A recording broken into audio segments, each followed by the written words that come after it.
Welcome, everybody, to the Stone Down Sports Podcast. My name is Matt. Really happy to be here with you on this Thursday night. We are going to be continuing our foray into our Dynasty tiers and rankings for the 2024 season. Tonight, we're going to be talking about running backs and tight ends. We're going to hit on some news and notes from around the league as well. But before we jump into all of that, I do want to give a big thank you to everybody that comes to hang out with us, watches after the fact. We really appreciate all your support. Kyle, there was a signing. There's a team that we've been waiting on to get a new coach, and I know both you and I have been anxiously awaiting, what exactly was going to happen, and then news broke. Raheem Morris is going to be coaching the Atlanta Falcons. It's definitely not the one I thought you were going to lead with. You tricked me there, you bastard. No, yeah, I don't understand that one, but he was there before. If you guys remember, he took over as the interim coach there when Dan Quinn was fired. He went 4-7 while he was there, and then the ownership decided to go with Arthur Smith, and they just fired him. So they brought Raheem Morris back. They made a hiring mistake last time, and maybe they should have went with him. So I'm happy that he's got a chance to show what he can do. He's one of the highly respected coaches in this league, coordinators in this league. So see what he can do. Obviously, the big question is who's playing quarterback. So I think it was a bad hire personally. He's another retread, and you find in the NFL that teams get very, very conservative with their coaches. You look at Atlanta, you look at the skill position talent they have, they're a quarterback away, right? At the same time, Raheem Morris isn't somebody who's going to move the needle. He was DC last year for the Rams, I believe, and they had something like the 20th ranked defense. Like, that doesn't really instill confidence in me at all. A very young defense. But still, like, he's not somebody that moves the needle. He's not somebody you bring in thinking, all right, this is a dude who's going to get us over the top. He's somebody you bring in thinking, all right, we'll bring in Raheem Morris, and then hopefully, I can get 2 years out of him, and then I'm in the same exact position, after the 2026 season or after the 2027 season. I just don't get it. But at the same time, I don't get a vote. Nobody asked my opinion. I had no input on the situation. I'm not saying I would have went with Belichick. I'm just saying, damn, take a chance. Do something. Yeah. I guess there's just people get fine with being mediocre. And it doesn't make any sense to me. We weren't in the room. We didn't interview him. You don't know. Give him a shot. See how he does. We'll see. Time will tell. He had a shot as interim head coach and went like 4-7, didn't he? Yeah, 4-7. But it is what it is. So he's there. They hired him. Joe Barry's out as Packers defensive coordinator. They got rid of him. That's probably a good move.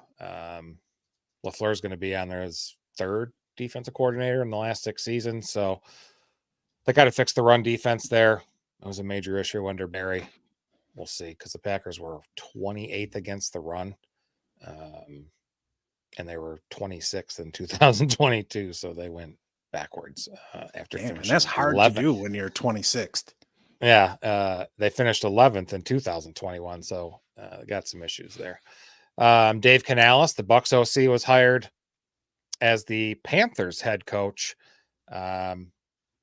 I guess they're going to see if he can do what he did with Baker this season. I don't see it, but the new general manager there in Atlanta, Dan Morgan, his last name is Morgan. Maybe, I think it is Dan Morgan. Was with Canales in Seattle when, I think he was just on the staff there, but Canales was the wide receivers coach. So they're familiar with one another. We'll see. He was the passing game coordinator when Russell Wilson went off in 2020 with his 40 touchdowns and 4,200 yards. So we'll see. Yeah, no kidding. So we got the boys here in the chat. Dubo's in. What's going on, brother? Appreciate you stopping by. We got Blue making an appearance from the Great White North. How you doing, Blue Yays? I'm doing pretty damn good and real happy that all yous could join us. And we got Sway in here making his presence known. Appreciate you. We got a good show lined up for you guys. It's going to be some fun. And I see that block M on your chest, obviously.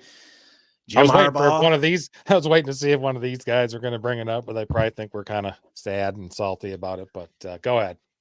Yeah, Jim Harbaugh, he's going to be coaching out there in LA, and they've got an excellent quarterback in place. There is some talent on the roster. They've not really drafted all that well over the past few years. I didn't really see how much personnel control he's going to get there, but he'll probably bring Jesse Minter with him from Michigan to run the defense, and then his boy Jay on special team. Blue Jays, I see that comment, brother. You're going to be disappointed, but we're going to get to that. We got that coming up. But yeah, Harbaugh out to the Chargers. The Spanos family gave him a 5-year deal. Listen, he came to Michigan to win a natty and restore the program to national prominence again. He did that. Thanks, coach. That's it. I know flags fly forever. Yep, I know he's a Michigan man for the rest of his life. And he'll always support us. And I wish him on his next adventure. I'll be following. I'm interested to see what kind of staff he puts together out there, but returns to the NFL after going to the Super Bowl with the Niners. Do you think that I think because he's been he started as like a grad assistant or whatever with his dad at Western Kentucky, went to San Diego State. I think he was a coordinator or something in the NFL for a second, wasn't he? Who? Harbaugh. Who do you think? I don't think so. Anyway, but I think his most impressive stop was Stanford. He really turned that program around. That team was like 1-11 that year before he came, and he took over. And 3 to 4 years later, they were 12-1 that year. And I remember them whooping the shit out of USC. And that it's even more impressive with the super duper academic standards that Stanford has in place. Oh, for sure. But at the same time, Richard Sherman went to Stanford. So how rigid are those guidelines there? He's a smart guy. He's actually a smart guy. Sure. Okay. Michael Crabtree. We'll go with that theory. But the reason everybody tuned in tonight, all 4 of you, that's right. It's time to talk about running backs, the most fluid position in the NFL. And one thing I want everybody to keep in mind is that, we're going to put our rankings up here, but a lot of stuff is going to change. You're going to have a lot of running backs in new places. You're going to have a lot of teams reshuffling their backfields, bringing dudes in, sending dudes along their way. This is just a preliminary set of rankings. And this is really we'll call it a living document. This is going to evolve as the off season goes on. And as we get into, obviously the draft and we get into training camp and closer to the season, we'll have things nailed down a little bit better than we do right now, just because of, it's the end of January. Yeah. We got, there'll be free agency. Some of these guys that we have ranked might be on different teams or might likely to be on different teams. So the running back dynasty tier, similar how we did it the other night. We got Jahmyr Gibbs at the top, and Blue Jays, we have Zamir White just to go all the way to the end of the spectrum. And that last tier ranked last at 40th. We'll get to more of that in a minute and our thoughts on that. Me and Matt had a heated discussion this week about where to rank him. So it's pretty good stuff. Again, that stuff's already on the website, stonedonsportspodcast.com. Check her out. We are going to start with Mr. Jahmyr Gibbs with the Detroit Lions. Finished RB10 on the season last year, but just over 16 fantasy points a game. This is PPR. Had over 200 total touches, 1,261 total scrimmage yards. From week 7 to the end of the season, Gibbs was RB4 behind McCaffrey, Rashad White, and Breece Hall. Very good company. I think this says a lot more about Gibbs because those other guys weren't sharing any time in the backfield like Gibbs was. So for context, Montgomery saw 135 total touches and scored 7 times during that same time frame.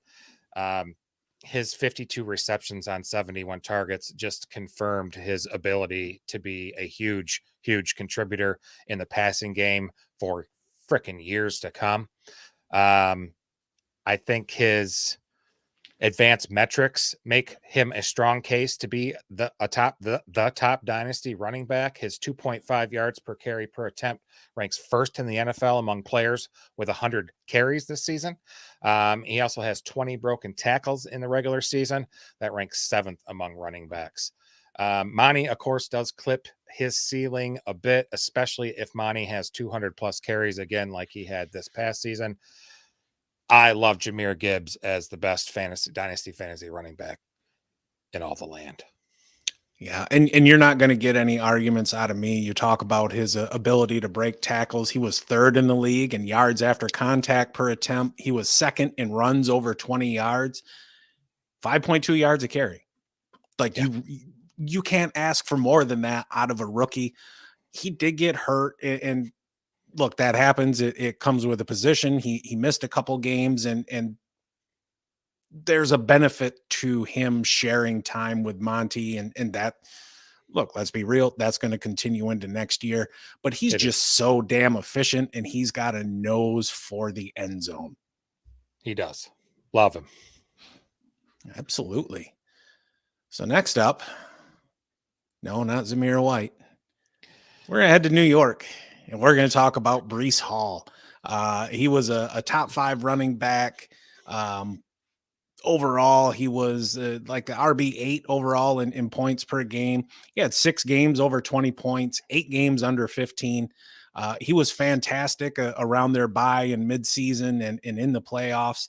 He got eased in earlier in the year just because he was coming off that ACL injury. From week 5 onward, he had 54% or more of team carries every week but one. That offensive line needs some work there. But even this year, he showed he could overcome subpar offensive line play. Next year, in theory, Aaron Rodgers is going to be back, and nobody's happier about that than Aaron Rodgers, because that narcissist absolutely needs to be in the spotlight. And that's why he was saying all the time he was going to come back from an Achilles injury, which everybody and their brother knew what was not going to happen. But with Rodgers coming back, teams are going to have to respect the pass more than they did with Zach Wilson, who, I mean, that guy is likely going to be out of the league like in the next 48 hours or so. But Breece Hall, fantastic when he came out of Iowa State, and it sucked that he tore his ACL, but he showed, especially towards the end of the year, that it's wheels up. He's ready to go. Yeah. I'm sure those who missed the buy low window on Breece Hall in dynasty leagues are likely kicking themselves for sure. His yards per carry did drop a full yard since his rookie campaign, but again, like you said, I think that those efficiency issues can be tied to the offensive line, poor quarterback play, and the first season back from the knee injury. But if Aaron Rodgers can truly reform to even being serviceable, get him, run the offense, I don't see why he wouldn't be a top 5 player at the position. So Breece Hall. He's incredibly explosive. He's one of those dudes that can take it from the house anywhere, or take it to the house from anywhere on the field. Exactly. Moving on to Kyren Williams. Wow. For the Los Angeles Rams. Great player last season. Every year in the world of fantasy football, there's a running back or player who just comes out of nowhere and has a monster season. And I think Williams was definitely it. Over 1,100 rush yards, 12 touchdowns on the ground. Also caught 32 balls for over 200 yards and 3 touchdowns. Finished RB7 on the year. Averaged 21.3 fantasy points per game. That only trailed CMC. He had 7 games with 20 plus PPR points, and the guy only played in 12 games. That's fucking fantastic. Speaking of CMC, Williams is the only running back in the NFL with more total touches, that's carries and receptions, on a per game basis than CMC this year. Kyren had 21.7 touches a game. McCaffrey, 21.2. But to be clear, volume's not the only reason Kyron Williams was an elite fantasy producer this past year. No player averaged more broken tackles per game than Kyron Williams this season. So you combine that with his almost 800 rushing yards before contact this year and his ability to make people miss consistently, you have recipe for fantasy stardom. I love him this season or in Dynasty. Yeah, he missed 4 games. It was week 7 to 11. I think their bye was in there. Yep. He was the RB4 weeks 1 through 6, and he was the RB2 weeks 12 through 17. So he produced in spite of that. It seems like every time you looked up, he was scoring a touchdown or 2 or 3. He had a 17 game pace this year of 1,621 rushing yards and 17 touchdowns. That's just ridiculous. Yeah. There's not much behind him in terms of competition for touches coming out of the backfield. The question is, who are they going to bring in? He's not the biggest dude in the world. He goes about 5'9", $194. I can't really see him holding up to a 300 carry season. So there is going to be somebody brought in to help shoulder the load a little bit. I think the big question is going to be just how much do they eat into his workload? I can't imagine it's going to be a whole hell of a lot. One of the big things that surprised me just watching him over the course of the season is just how often they just ran his ass up the gut despite his size. And he was effective. He was. Yeah, is he a one-year wonder or is it a preview of things to come? I think he's definitely going to be given first round consideration this summer, and he deserves every ounce of that hype, I believe. For sure. So now we are moving along. Blue, this one's for you, brother. Buffalo Bills running back James Cook. We got him in tier 3, number 15 running back on our list. He was a borderline running back 1 this season. In terms of point per game, he was a mid-level running back 2. He had 2 games over 20 points, 10 games under 15. He had 3 100-yard games, only 2 games with 20 or more carries. He averaged 16 carries and 72 yards with Joe Brady, who took over, I think it was November 14th. He was averaging 12 carries for 61 prior to that. So not really a huge increase, but in fantasy football, volume is king. And anytime you can squeeze a little bit more volume out, you're going to take it. He only scored 6 touchdowns and just 2 of them on the ground. And that's really the big bugaboo with him. The 3 other running backs on that team are free agents. So, I mean, he's not going to have the backfield to himself. He's again, somebody else who, given his size, is not going to stand up to 275 carries over a season. The Bills are a team that's projected to be way over the cap next year. So that team may look very, very different. And his usage may revert just depending on who they bring in to shoulder the load with him. I know they brought in playoff Lenny this year, who didn't do a damn thing. They brought in Damian Harris, who got hurt. Lat Murray is always around looking to vulture touchdowns from somebody. And you've got running backs all over the league looking over their shoulder, especially in walk years, making sure that old Lat Murray isn't there ready to take money out of their pocket. Overall, I think he's a good running back. He's electric in the passing game when used correctly. It's just more a matter of getting some stability there at the offensive coordinator position and really understanding how to best unlock him, because there's a shit ton of talent there. You just need to make sure that he's being used correctly. Yeah. I mean, the proficiency through the air you mentioned, he was 6th in yards per route run among running backs, and all the production he had is useful. He's going to be fantasy relevant asset for years to come. He's still the clear lead back, but he only saw 4 goal line carries. And you mentioned the running backs there, but you forgot to mention Josh Allen as one of those running backs. Josh Allen isn't going anywhere. Problem is he's stealing touchdowns. Cook's still young, 24 years old. It's an age that you probably aren't looking to sell. There's also a shortage of trustworthy fantasy backs out there, but Cook's ceiling is definitely capped because of Josh Allen. If you can move him for an exchange of someone with a higher ceiling, I would consider doing it. That's my thoughts. Excellent summary.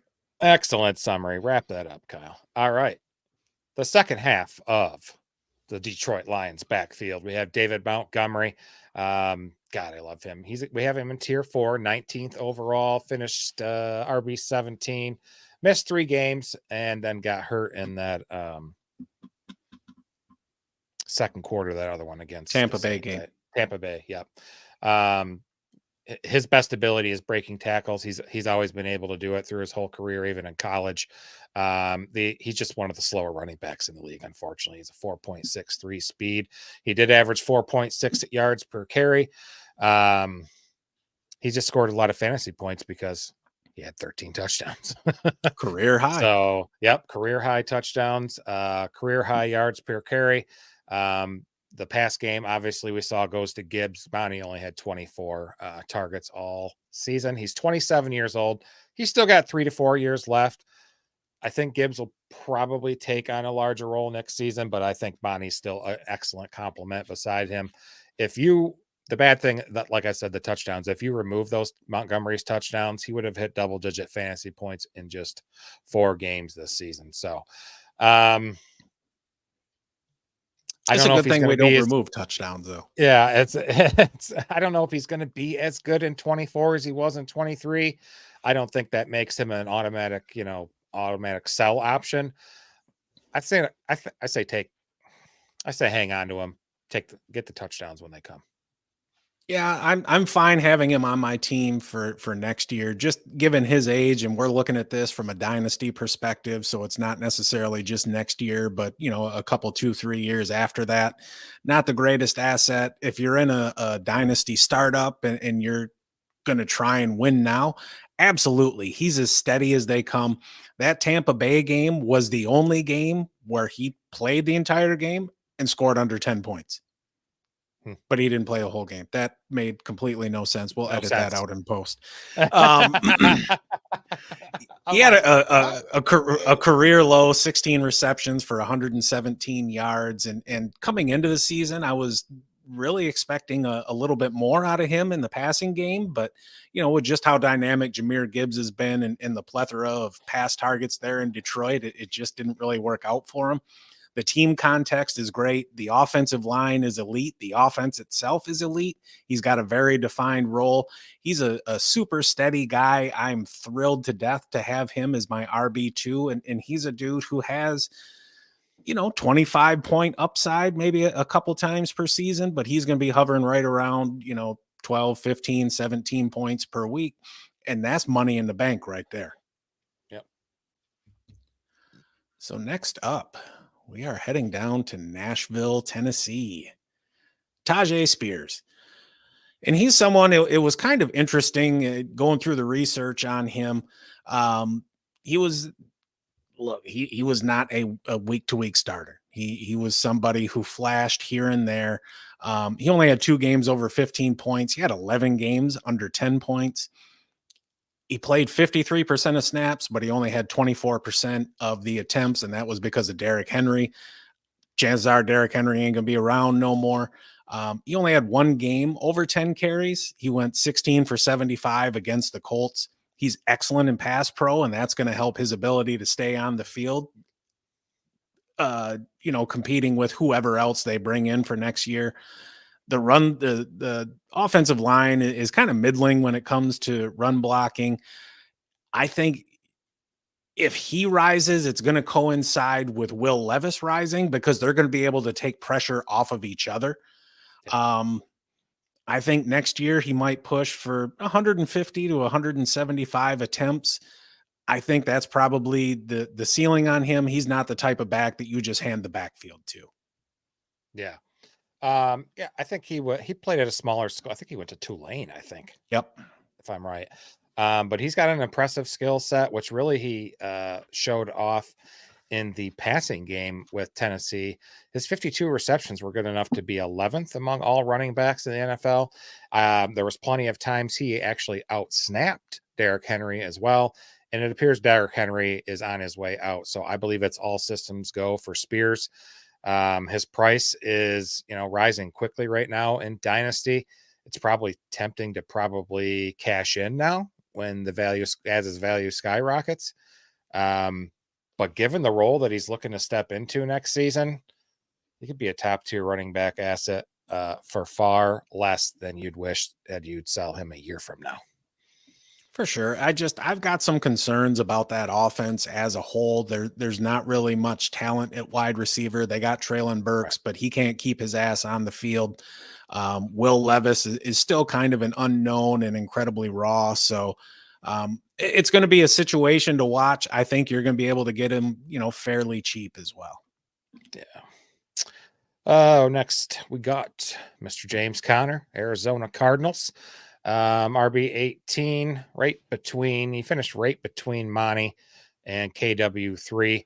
We have him in our tier 5, 31st overall. He missed 4 games in the middle of the season, but he was hot the last 3 weeks of the season or the end of the season.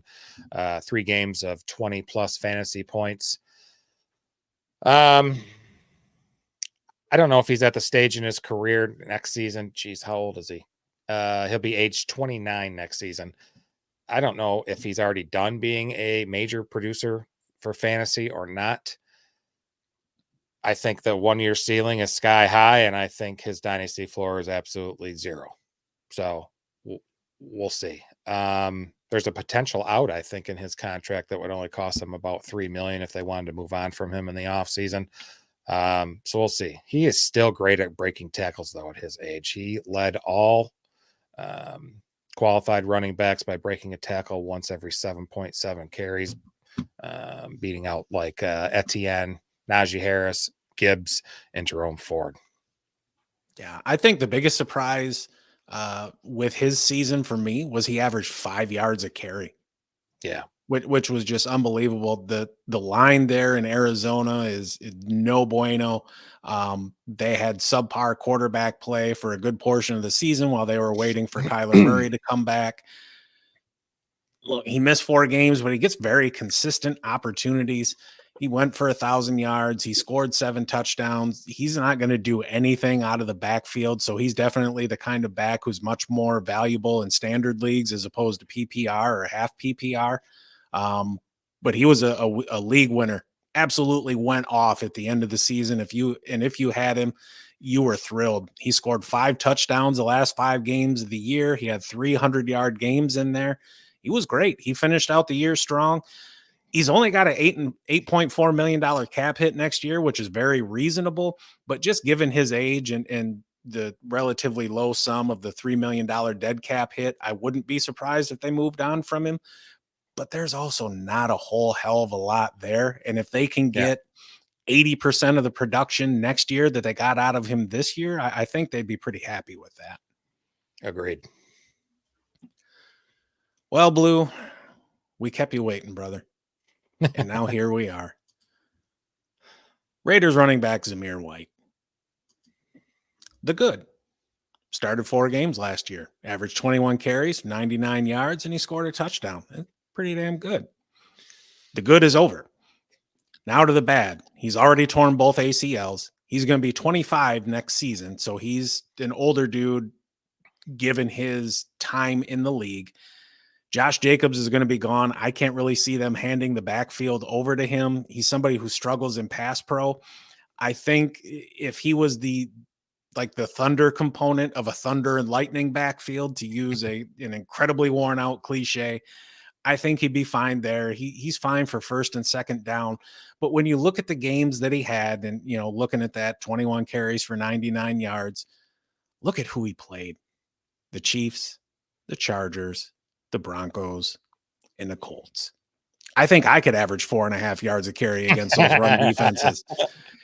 So I understand why some folks will have some optimism, but I'm here to pour a little bit of cold water on it. I think he's going to be given an opportunity there in Las Vegas, but he's not a 3-down back. He'll be a first and second down back only. And like I said, he's already jacked up both of his knees. So durability could be a concern there. And even in his limited opportunities, both earlier in the season and in the 2022 season, it's not like he really did anything to impress. I think if he remains fantasy relevant next year, it'll be because of a lack of other options there in the Las Vegas backfield, as opposed to him just being some kind of stud and dominating. Yeah, he's another one like Connor who may have helped some folks win some fantasy championships with his performance there in the late season as well. Yeah, I don't. I guess the time to send some trade offers to chance to land White, especially if he becomes a starter, but his value is going to skyrocket if that is to occur. I suppose I fucked that up, but it's better to buy low now on him. But to have him inside my top 20 fantasy backs for next season, I definitely can't confidently say that. No, so. I think his ceiling is a low end running back too. You know, maybe RB20. This is outrageous slander. Oh, jeez. Do you like this cat a lot, or are you a Raiders fan too, Blue? I know you can't be a Bills and a Raiders fan. That's not how this works. That's not how any of this works. And listen, Blue, this time next year, one of us is going to be right and one of us is going to be wrong. And if I had to bet money on it, only one of us is on a podcast talking about this cat. The other one's sitting on the sidelines in the comments talking all that shit. I ain't saying I'm an expert, but I ain't saying I'm not either. All right, let's switch gears. We got our hold on. Blue's still talking. I know you like tight ends just as much as Buff and every other guy in the world does, but we'll get there. He thinks Jacobs walks, and Antonio Pierce loves White. Jacobs ain't going to be there next year because they ain't going to pay his ass. No. And they're smart not to do it. And when you look at, and I think we touched on this like during the regular season and even in the preseason last year, when you look at running backs that get just a massive workload like that, like Josh Jacobs had a couple years ago, like Derrick Henry had a couple years ago, and even going back to that other dickhead whose name I'm not going to remember, and DeMarco Murray. You know, he had 350 odd carries or whatever the hell it was. It's downhill from there. Yeah, in terms of total yardage, in terms of efficiency on a per carry basis, that's a beating. Yeah. Yep. So that wraps up running backs. We got our dynasty tight end rankings up on the screen. We got Laporta at 1, followed by Trey McBride, Kincaid, and Pitts round out tier 1. And then there's a bunch of garbage names at the end there in tier 6. I don't even need to show them to you because, well, they're on there. It's on the website. Check it out. But, you know, right now. And there's no pro Lions bias in our rankings, by the way. No. It's just you've got Gibbs and Laporta who were rookies this year, who are finalists for the rookie of the year. Now, neither of them are going to win it because that's just going to CJ Stroud, and rightfully so. He came in and just put balls on chins all season long. You're talking about a rookie who only throws 5 picks. That shit's unheard of. Yeah. First of all, Sam Laporta. Best rookie year of tight end ever. Just absolutely fantastic. 86 grabs, 889 yards, 10 touchdowns off 120 targets. Half a dozen games over 15 points. He had 7 games under 10. But he was a top 5 fantasy tight end 9 weeks this year as a rookie. And you just do not see that at that position. And I think back to a couple of years ago when Kyle Pitts come in and he had that 1,000 yards as a rookie and scored once. And then he's not really done dick since. And you know, we'll see if things change with, what's his nuts taking over there in Atlanta.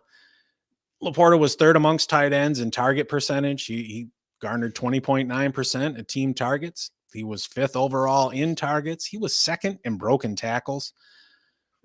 Again, great team context, fantastic chemistry with Goff. And the Lions offense will look a little bit different every year or next year. You know, we're all hearing about Ben Johnson probably going to the commies, which, you know, good for him, kind of sucks for Detroit, but with so much talent on that team and just especially the way the offense is built and they built the team the right way. They started with the offensive line, the foundation of your offense. Laporta is going to be fantastic for years to come. And he's the no doubt top of tier 1, number 1 overall tight end for Dynasty. Yeah, he should be and will be the first tight end selected in 99.9% of fantasy drafts this season.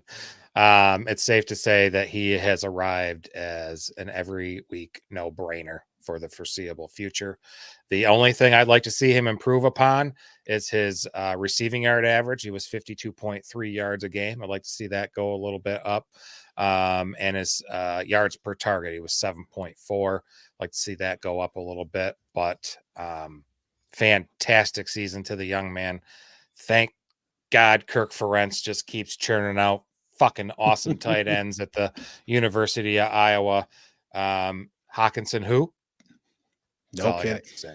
So in drafts next year, where are you drafting Laporta? Would you take him in the second round? I would. No kidding. No thought about it at all. No homer bias, nothing. I mean, that's fair. You know, in years past, we've seen Travis Kelce go in the first round, but he was also putting up, you know, wide receiver 1 numbers at tight end. I think Laporta can get over 1,000 yards next year. I think, you know, touchdowns will be roughly the same. Maybe he finishes with 8, maybe he finishes with 11. I think he's going to be somewhere in that range, you know, probably close to 90, 95 receptions. Hopefully he can be a little bit more efficient on a per catch basis. And I'd like to see him get some more yak, do a little bit more after the catch. But, you know, again, he's a rookie, and all these opportunities we're talking about, we're really nitpicking here. We are. Tight end is, you know, you got quarterbacks, your hardest position, but tight end is up there on hard positions to learn for rookies. A lot of things, you're involved in the run game as well as the passing game. And he's a smart cat. And yeah, I look for him just to get that more experience, a little bit smarter, learn. And he's just going to unleash himself on the NFL. Next, we got another fine young tight end. Jeez, I'm fucking up here. Arizona Cardinals tight end Trey McBride. We have him in tier 1 as well. 2nd overall currently. Finishes tight end 7. From week 8 to the end of the fantasy season, which was week 17. Shout out, Matt. No tight end earned a higher target share than McBride at 26.4. He's the only tight end over that stretch over 25%. The season got off to a slow start for him. Then Zach Ertz got hurt, went on IR with that quad injury, and McBride caught fire. From week 8 on, he was tight end 3 in PPR scoring. He averaged 6.6 catches and 65.5 receiving yards per game. He became the go-to ball catcher there on an offense that is very thin on talent at the wide receiver position. It's a damn good bet that the Cardinals bring in some new blood at wide receiver, so that could cut into his target total next season. But he's very talented. I figure he'll still be a high-end fantasy tight end for years to come. He'll definitely be one of the first 10 tight ends off the board next season. Oh, for sure. He was fantastic the last half of the season. You know, and part of it was due to necessity. You had Hollywood Brown, who was hurt, and you got Rondale Moore, who's just not somebody you're really going to rely on a game-to-game basis. If you look at Greg Dortch, who had like that one good game. If you look at his numbers and compare them to Laporta, they're very, very similar, other than one key thing, and that's touchdowns. McBride only scored 3 of them. I think the biggest or most surprising thing from Trey McBride, that dude is fast as hell. Yeah, he's quick. I mean, he is. That dude moves. I would be absolutely thrilled to have him on my team. I think he can come close to replicating last season's numbers in terms of catches and yardage. And I do look for there to be some improvement in the touchdown category as well. You know, just depending on who gets brought in. I know right now word around the campfire is that Marvin Harrison will probably end up going there to Arizona with a very good chance that quarterbacks go top 3 in the draft. Heck yeah. So now we're going to talk about a tight end on a team who is eliminated from the playoffs because they suck, and that is Jake Ferguson of the Dallas Cowboys. He was another, you know, borderline tight end 1 this season, just depending on how big your league is. Averaged a little over 10 points per game. He had 2 games over 15 points, 8 under 10. he had 9 TE1 finishes in a 12-team league. He was 7th in targets, got over 100 of them with 102. He was a guy who averaged 4 for 44 on a per game basis, found the end zone 5 times. There's a good chance that he's going to be the number 2 target there in Dallas next year if they decide to move on from Brandon Cooks. On the season, 71 grabs, 761 yards. Again, those 5 touchdowns.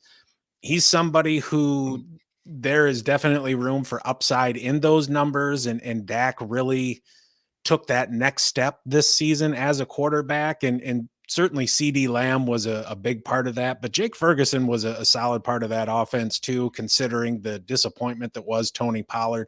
He really stepped up to help to take up some of that slack. He did. Yeah, his average draft position was like tight end 25 in PPR leagues. He ended up finishing, like you said, tight end 9. Pretty nice catch rate, respectable 69.6 for a tight end. 0 fumbles, held on to the ball all year. He did lead the position in red zone targets. It's surprising he only had just 5 touchdowns. He totaled more than Kittle and Ingram combined in red zone targets, and was 7th in total targets among tight ends with 96. He's a very good blocker too, so he's going to be on the field. I don't know if there'll be a huge statistical improvement, if there's much room for that, but he'll be a prominent part of that passing attack next season for sure. I think there's a lot of folks still not believing in him for whatever reason, but I think he's a solid hold in Dynasty. Yeah, absolutely. And, he's in tier 2. We've got him number 10 overall. Yeah. Maybe he finishes next year as the tight end 8. Maybe he finishes as the tight end 12. And when we have these rankings again, and I know we talked about it at the top of the show, like there's some fluidity in there just based on what happens across the offseason. But when it comes to Ferguson, the talent is there. They've got a solid old line there in Dallas. And like I was saying a minute ago, Dak has really stepped up his play. So, I'm looking for good things out of him next year. And if you're somebody who likes to wait on tight end, he is a fantastic target. Yeah. Headed up to Green Bay, tight end Luke Musgrave. Got hurt during the middle of the season. I know he missed like week 12 to 17 with a lacerated kidney. He was averaging 7.3 PPR points before he got hurt. We have him in tier 3, 16th overall. Guy's rangy, guy's athletic, and he's a big boy. He's 6'6", 253. He was definitely a bright spot for the Packers this year. He's developing pretty quickly, and he's got great QB play. So he gets to play with Jordan Love, another rising star. The only other concern I have for Musgrave is last year they drafted another tight end, Tucker Kraft, who also flashed as a rookie. I think Musgrave profiles as a mid-range tight end too in fantasy drafts, but he could come on fast. We'll see what happens. Yeah, and that's really my big concern with him too. You're exactly right. Having Kraft there who represented himself well, there's a good chance they're going to cannibalize production from one another. And you got to remember, this is an offense on the rise with all those good young wide receivers. That's a lot of mouths to feed there. Mm-hmm. And chances are, tight end may be a little bit further down the list. He missed the 6 games. He only had 2 games over 10 points. His 17 game pace was 56 for 580 and 2 touchdowns. And you definitely want to see more in the touchdown department from your tight end. But considering where you're going to be able to get him, there's some decent value there with an opportunity for a little bit of upside as well. And now we're going to move on to this old ass jabroni. It can't keep his ass on the field, Darren Waller.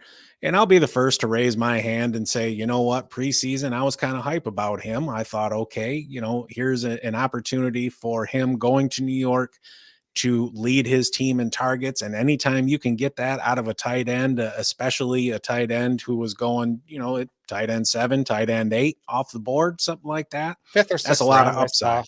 I saw 5th or 6th round a lot for sure. Yep. He missed the 5 games due to injury, to the surprise of absolutely no one. He's going to be 32 next year. I'm not really looking to invest in that offense as a whole. There's a reason he's the tight end 19 on our board. He only had 4 games over 10 points. 2 of those were over 15 points, so credit to him. It seemed like he and Tyrod Taylor had a little bit of chemistry there. Averaged just under 10 points a game. And really, when you're looking at tight ends, especially in this range, if you can find somebody who gets you 4 for 40 and then just falls to the ground in a PPR, I'll take the 8 points and be happy with it. I'm generally not somebody who invests in tight ends super early in the draft. I don't want to pay that high premium for such a volatile position. Look, Darren Waller is going to be relevant mainly in 2 tight end leagues or as a bye week fill in. But chances are, if you've got him slated to be your bye week fill in, his ass might be on IR. Yeah. He's ranked because we at least wanted to do, our due diligence and at least give you a couple dozen guys to choose from. But Darren Waller, even being ranked at number 19 in tier 4, I think is kind of generous. It really is going to come down to how Daniel Jones does next season, coming back from injury. And again, not to beat a dead horse, Waller's ass can't stay on the field. No, he can't. You mentioned going to be age 32 season, missed 19 games over the last 3 seasons and only 6 touchdowns. He's signed through 26. They do have an out there in New York after in 24. It'd be a $14 million cap hit if they keep him. But if they release him, it's half that, like a $7.8 million cap hit. So maybe they move on for them. But yeah, we had to put him somewhere on here, right? I mean, he had that amazing season in 2020, over 100 catches, just short of 1,200 yards. I think he scored 8, 9, 10 times. Just fantastic, but he just can't stay healthy. He just can't. Blue Yays is done talking shit, looking to contribute to the conversation now. He likes Chiggy Okonkwo, and I like him too. This is number 20. Tier 4, number 20. You didn't really need to pull that up onto the screen, but whatever. Yeah, I was trying to show him where we had him. It's on the website. Well, I wanted to show him. But anyways, I like Chiggy Okonkwo too. He's somebody who, like, he's got all the athleticism, and I think if he can really build that chemistry with Will Levis there, then there's a chance he sneaks up and ends up as a back end tight end 1 next year, high end tight end 2. And you're going to be able to get him for cheap. Oh, yeah. Last tight end, we're going to dive deep. Yeah, the last tight end we're going to dive deep about. Jesus, am I stroking out? Not sure. This guy was either scored nothing or scored something. So 7 games with 4.3 fantasy points or less. Had 5 games of 12.3 or more. Had a couple 20-plus games. We have him at tier 5, 26th overall. He doesn't play enough. On offense, he played 425 snaps, 38% of the snaps, and he did special teams, 37% of the snaps. Let's get this the fuck out the way right now. Taysom Hill is not a tight end. Jesus Murphy, his position listed on Pro Football Reference is QB, but he's not a QB either. He had 6 completions on 11 attempts for 83 yards and a touchdown, ran the ball 81 times for over 400 yards and 4 touchdowns, and also had 40 targets, 33 receptions, 291, and 2 touchdowns. His base salary last season was just over $1 million. Next season, it's projected to be $10 million. He's not fucking worth that. He's going to be age 34 season next year. I just don't see the long-term value there. And there's going to be a new Lex Saints offense again because Pete Carmichael got fired. So, yeah. Yeah, I agree. And Dubo, you read my mind. I've had Hill on my bench so many times, never started him in the right game. I used him too. The definition of boomer bust. From week 6 to 9, he was the tight end 2. And so my advice to anybody who drafts Taysom Hill or sees him on waivers and decides to pick him up is this.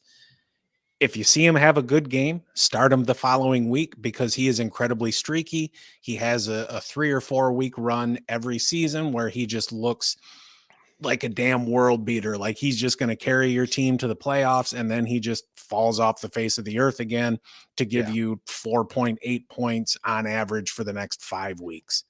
Yeah. And he was most effective when they were up or tied. They used him a lot more to keep the clock running, blah, blah, blah. When they were behind, which they were a lot this season in New Orleans because, Derek Carr. It's just, I don't think he'll be there next year, honestly. I don't either.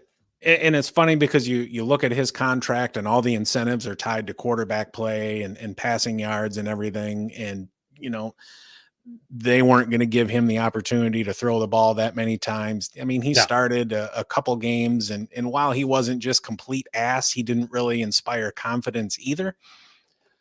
I imagine he'll catch on somewhere just because of his versatility and what he can do. He's a better than competent rusher at the goal line just because of his size and strength. And the fact that he can throw the ball. So if you've got him there in taking snaps, 2-yard line, 3-yard line, something like that, you've got to respect the run and the pass. And there is some benefit to that. And there's some value to what he brings, but not $10 million worth of value. Absolutely not. Sweet. We hope you guys got some information out of that. Like Matt said, we'll be updating those rankings as the season progresses or as the year progresses.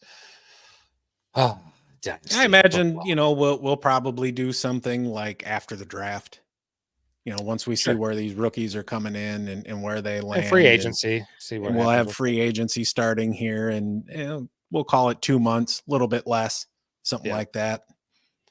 Heck yeah. All right.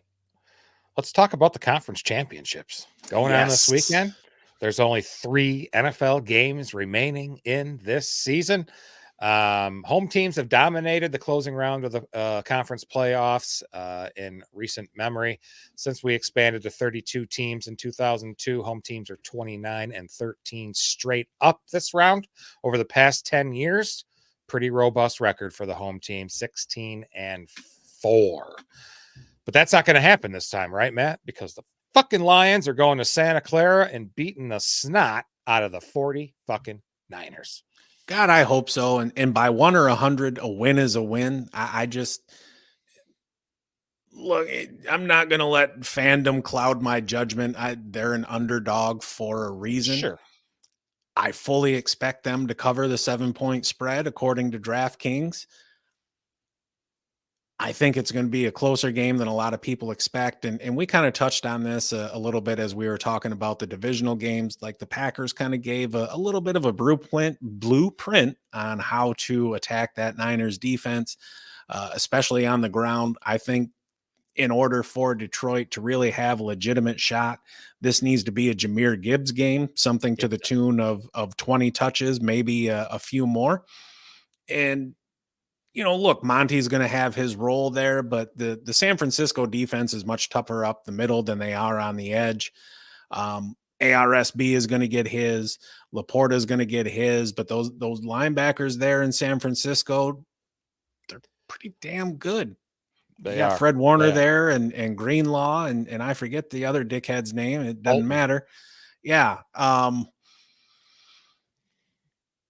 I think this could be a sneaky JMO game too.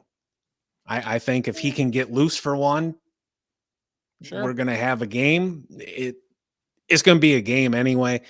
I'm really looking forward to this. The last time the Lions made it this far in the playoffs, I was 12 years old and had just figured out that jerking off was a thing. And now here I am as a grown ass man and I'm fully competent in that department. And plus I get to see my squad here playing for the right to go to the Super Bowl.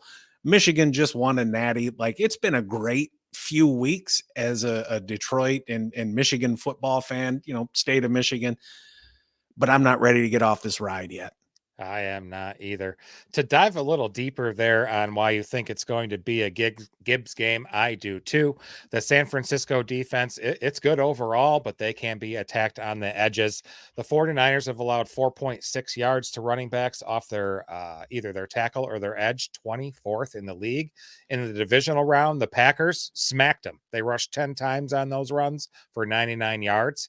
On the interior, like you mentioned, they're a lot tougher guard to guard on the interior. They have allowed 3.9 yards per carry to running backs, 12th in the league. When Green Bay tried running in the interior 12 times for 25 yards. So it did not work. In the postseason so far, Gibbs has had 12 of those type of outside runs compared to Monty's 9, with them both active since week 10. Gibbs has had 66 of those runs compared to 50. So it's not like Monty can't do it, but he is one of the slower backs in the league. I agree. This is going to be a Gibbs game. Gibbs has had 6 touchdowns on those outside runs compared to Monty's 1. This is the way to keep San Francisco's offense off the field. Don't know if Debo's going to play. I don't know if it matters if Brandon Ayuk is going to be able to fucking tear apart this Detroit Lions secondary if Purdy has a decent game. Yeah. We got Blue EAs chiming in. What are your takes on veneers? He thinks they look like wooden teeth. I'll share a little story with you. Like George Washington wooden teeth, like that kind of thing. So Blue, way back in the day, shot a short film down here in Indianapolis before I relocated. And then afterwards, me and a buddy, we had to swing over to a town in Southern Ohio. He was going to pick up his daughters and take them back home. And their people were from West Virginia. And we get to, I don't know, it was like McDonald's or something like that. And we make the exchange. Oh, God, that makes it sound like human trafficking. Anyways, so I'm looking at the girls' family or whatever, and I see some kind of goofy looking teeth. I'm like, all right, you don't have dental insurance or whatever. But there was something that just stuck with me. And so I asked afterwards, I was like, hey dude, what's up with their teeth? And the reply I was given was that, now mind you, this was 2007, wooden false teeth. And I don't understand how, number one, that's even still a thing. Yeah. How do you clean them? I don't know. You soak them in bleach. I'm good. And I imagine like whatever you're eating, like, the taste is going to stay with it. Regular dentures are made of plastic or whatever the hell, but wood will absorb flavors and all that shit. Like, right. Imagine eating a burger and you got a lot of onion on there and then you're just tasting that onion for the next week. Yeah. Plus wood and wetness in your mouth. Like that doesn't seem like that's going to make them last very long. But Dubo wants to know if Laporta is practicing. Heard he's hurt. Yeah, he hurt himself in the first playoff game, but he played last week and played well. And if, from my knowledge, they're just giving him time off for that, he'll play this weekend, no doubt. He was out there today. He got hurt in week 18, and I know people were kind of shitty about it because it was, a meaningless game in some people's view, but like that was just kind of a freak thing. I'm very interested. We're going to go over here, guys. I don't care. I'm very interested in the Ben Johnson, Kyle Shanahan play calling. What happens this weekend? Obviously it's not against one another. You know what I'm saying? But it'll be interesting to see what these guys do this week. Hell yeah. Dubo's got the right thought there too. They're going to pull out all the stops. It's win or go home. Yep. I cannot even begin to describe the state of pure elation that I would be in if the Lions make it to the Super Bowl, because I mean, Tuesday's episode is just going to be me and Matt on here cheesing the whole time. Right. Or shitty as hell. Or we're just going to abuse the audience. So prepare yourselves. We're going to take our frustrations out on all of you. So the Chiefs got to go on the road again, headed to Baltimore, the number 1 seed. Baltimore's outscored everybody in the playoffs so far by 13.8 a game, but 0.8 a game. So a couple touchdowns. Definitely this game is, I think, going to be all about the defenses. Top 2 defenses in the NFL this season. Ravens and Chiefs are first and second in points allowed per game. Chiefs are allowing a league low 2.9 yards, or 2.9. Jeez, I cannot say. A league low 2.9 scoring plays per game. Ravens are second at 3.2 scoring plays per game. The difference between those defenses is the turnover department. Baltimore is fucking awesome at it. They're tied with San Francisco. Hey, they're all in the fucking conference championship games. Imagine that. With a league best plus 12 turnover differential. Kansas City, 29th at minus 12, the worst of the 4 playoff teams. The offenses aren't bad either. Ravens are 4th in yards per play. The Chiefs are 9th in yards per play and 10th in points per drive. The key to this game is going to be Lamar Jackson, right? I mean, I guess that probably seems fucking stupid to say, but it definitely is. It's a pretty hot take there. Steve Spagnuolo is going to try and stop him in the 3 games that he has faced Steve Spagnuolo. He has rushed for 846 and 1, 983 and 0 touchdowns, and 16107 and 2 touchdowns. And a lot of those yards, most of them came on designed runs. Don't think for a minute that Baltimore did not see Josh Allen successfully running all over the Chiefs for the second fucking time this season. He rushed 12 times for 72 yards and 2 touchdowns. Guess who's 29th on the season in rushing yards allowed per game to quarterbacks? The Kansas City Chiefs. I got the Ravens in this one. I think so too, and I think they cover the 4. And selfishly, and this probably isn't the most intelligent take. I'm rooting for Baltimore just because I'm tired of seeing Taylor Swift. I don't give a shit what she's doing up in the suite and dancing around. She's a talented artist, good songwriter, very successful, blah, blah, blah. I don't give a shit.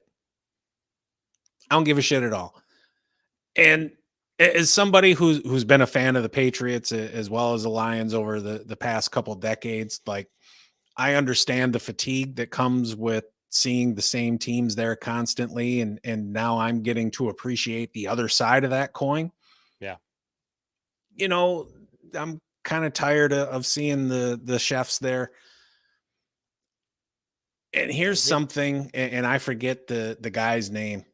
The referee for that game has over the course of his career, a bias towards road teams. He calls more penalties against home teams. So I don't know, what exactly the writers are doing there for that game. I think it's going to be interesting. Honestly, I could see Baltimore winning this one by 10, maybe even 2 touchdowns. Like the Kansas City offense just is not what it's been in years past. It's been better recently, but overall this season, you are correct. And a lot of it is due to a lack of talent, especially at wide receiver. Rashee Rice had a nice little rookie year for him. And we talked earlier this week, we're kind of high on him going into next season, just depending on how things kind of shake out there and who they bring in to help, because they're going to bring in people to help.